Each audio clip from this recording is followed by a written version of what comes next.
by the end of this video, when we move areas in our game, we are now going to have a map in our menu, which depicts the areas that we're moving to. We're going to have a little froggy icon, which also moves as we move in our map. The areas we're not in are going to be dimmed out, and the area we are in is going to be highlighted. So cool, let's go check it out. So right now in our UI, we have our menu screen. And if I open this in our pages, we have a map page. This is currently empty, aside from our title text. So what I'll first do is right click and create an empty game object, which I'm going to call map_manual, as we're going to be manually placing our images inside. Then with map manual selected, I'm going to right click and go UI, image. And this image is going to represent one of the zones in our map. Right now, if I double click on my map bounds object, you can see I've got two areas in our game. One I've called T1 for the town, and another called F1 for our forest area up above. So I'm going to name these images to match these unique map boundaries. So the first one I'm going to call T1, and I'm going to go in my assets to my tile sets, then open up my tile set house, and select an image that can represent our town. This one kind of looks towny, so I'm going to drag it in. Obviously for your game, you can create something a bit better by drawing a little mini town and placing this in here. It can be whatever you want. Then if I double click on this T1 again, we can go back to our canvas in the scene. And with the move tool selected, or by pressing W, we can move this around our map. So I'm just going to lower this down a bit. Then I'll right click on map manual again, go UI image, and this one will be for F1, our forest area. So I'm going to go in my tile set floor to find an image for this. Now just look for something grassy. Cool, now I'm going to move that up just a bit so there's a bit of room between them. And next, as we saw in the beginning, we had a little icon for our player. I'm going to store that in the map page, not the map manual area, by right clicking and going UI image and naming this player icon. In my sprites, I have my frog's idle, so I'm going to grab one of these and stick it in there. It's a bit big, so I'm going to set the width and height to 75. And as you can see, as he's on the green, it's a bit hard to see him since they're both green, and it's kind of nice to highlight our player a bit more. So instead of using this frog idle, I'm going to click on the source image on this little circle on the side and search for KNOB for a knob. This gives a little white circle image. I'm going to click on the color and set the alpha down to about 100. Then I'll right click on player icon and add another image, which is a child to this player icon. I'll call this player sprite.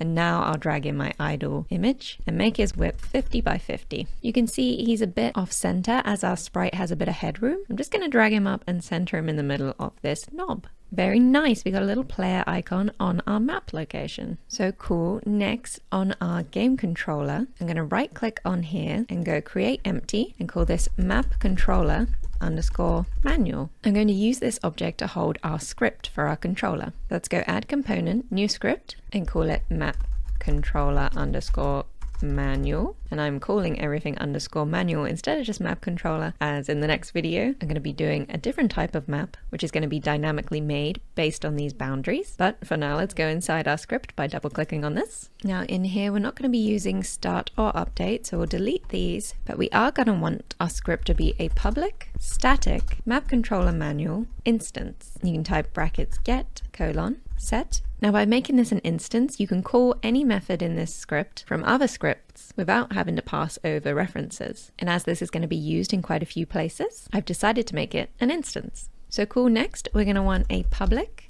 game object of our map parent. The map parent will be this map manual, as this has the children of our different map images. And then we'll want a private list of image for all our map images. And we'll want to get rid of this red squiggle by using unityengine.ui. Now actually, if you don't include private or public before your variables here, it will be private. So we can just get rid of that private. And next, let's have some colors for highlighting our map. So let's go public color highlight color equals color.yellow. You can make this whatever you want. And then we'll make a public color dimmed color brackets 1F 1F 1F, which is the color code for white. And then for the alpha, which means the transparency, I'm going to set it to 0.5F. So any area we're not in, we're going to be dimming it to half transparency, and the place we are in, we'll highlight it in yellow. And finally, we're going to want a public rect transform, which is going to store our player icon transform. and we'll use this to move our player icon around to whatever location we're currently in. So cool, to set up this instance, first of all, we're going to want an awake, and inside here, we're going to go if instance is not equal to null and instance is not this. So is there a duplicate script running? We only want one version of it. If there is a duplicate, we're going to destroy this game object. Else, if there is no instance, so it is equal to null, we want instance to be set to this. This is a reference to this script on this game object. Then also in the awake, we're going to want to get all the map images that are the children of our map parent. It's easier this way to pass in the parent and grab all its children, rather than remembering to drag in each one of the children, because if you keep expanding your map, you don't want to have to remember, oh, now I need to go back to the map script and keep dragging it in, blah, blah, blah. So let's go map images equals map parent dot get components in children. Make sure you've got the plural components so we get multiple. Then you pass in the type, which is image, brackets, dot to list, bracket. The reason we want to use to list is because this get components gets an array. And I want it to be a list, as lists have functions in them which help you find the right object. To use this to list, we want to hover over, go show potential fixes, and using system link. Cool, next let's write a new function to go public void, and this will be for highlighting an area on our map. So I'll just call it highlight area. To select which area, I'm going to pass in string area name. And then in here, and first what we're going to do is dim all of our map images and then highlight just the one we've passed in. So first let's dim them all by going for each image area in map images, area.color equals dimmed color. Now we're going to find the corresponding area by the name passed in. So this is going to be the current area we've moved to by going image current area equals map images dot find. Now this find function is why I wanted it to be a list. And with this, we can go x equals greater than x dot name equals area name. So basically we're searching through this list, and for each object we're searching to find where the name value matches the area name we've passed in. If I quickly go to Unity, you can see in our map bounds I've matched the name of our boundary to the name of our image. When we were making these map boundaries, we decided to make sure these were always unique as we use them for saving our data. We're going to reuse this method for our map, so make sure these names match. So cool, we've found our image that we want to highlight. So let's make sure we did find an area with a matching name by going if current area is not null. Then we can go ahead and set current area dot color to equal the highlighted color. Else we can debug out and go debug dot log warning and say area not found and pass in our area name. Cool. Now the last bit we want to do is move our player's icon to our current area. So to do this, let's write a new function and go private void move player icon and pass in the image that we want to move to. So I'll go image area, and in here we're going to want to go vector free position equals area dot get component rect transform brackets dot position. Now with this position we can go player icon transform dot position equals position.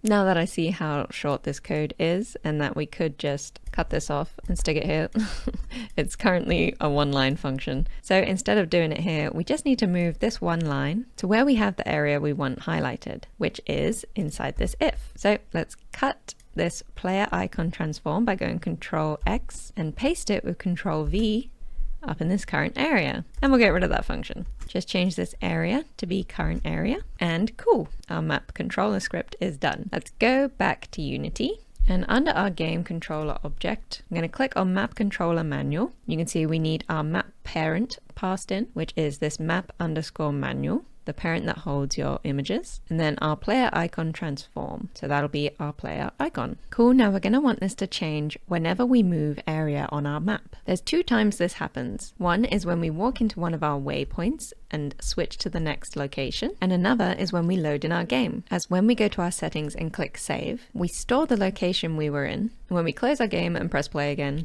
we're going to be changing location, so we're going to want our map to correlate this. So first off, I go to our scripts folder. We have a script called MapTransition. This MapTransition, if we click on our map bounds, is inside each one of our areas we have waypoints. So this is where I walk into and it triggers me to go to the next place. This one triggers me to come down into the town with our scripts attached. So cool, let's double click on this MapTransition script. And don't worry, this is going to be very easy. In our onTrigger Enter2D, when our player walks through, we'll update our player's position. We can go MapController_manual.instance and then go question mark to check if it's null or not. So we make sure this instance has been created. Then go dot highlight area brackets and pass in our map boundary, which you already have attached, dot name. And that's all we need there. Next, back in Unity, on our game controller, we have our SaveController Script. We can double click on this to open it up. And we want to find where we load our game. So let's go to the load game function. And here we set our map boundary shape to track which area we need to be in. So under here, I'm going to go MapController manual.instance question mark to check if it's null, dot highlight area, and pass in our save data dot map boundary. And that's all we need. If we go back to Unity, we can now press play and we'll see we're in the forest area. So cool, let's check our map. You can see this has been highlighted in yellow, our town has been grayed out, and our froggy is standing in the middle. Let's walk down, and now our town is highlighted in yellow, and our froggy has been moved. We can actually move with the inventory open, so you can see this switching between the two. Let's save now down in the town, close our game, then reopen it. And when we open our menu and go to our map, we can see this is save the location. Cool, and our map is all working. Obviously, you can feel free to customize this map any way you want. Like in maps like Mario, where they have this background image with these set locations that it'll highlight. So you can draw something out like this, and all you'd have to do in Unity is go to your map page again, and you could actually make this map manual an image instead of an empty game object, which could be the background for your map, or you could just straight up add another image, call it background, drag this above your map manual so it's behind your images, and then customize it to be however you like. But cool, that's all we need for this episode. If you wanted to grab all the source code for this whole project, you can grab it on my Patreon for £5. Very cheap. Or you can grab the template, which is still half price, and with that one-off payment you'll get all the future features as well. But otherwise, make sure to like and subscribe, because in the next episode we're going to be adding a dynamic map where you don't manually place your images but will instead be created dynamically based on the areas in your game. Very handy for roguelites or randomly generated zones. Or if you're like me and not very good at design, it's kind of cool just having the shapes drawn out for you. I hope you enjoyed, and I'll see you in the next one. Bye!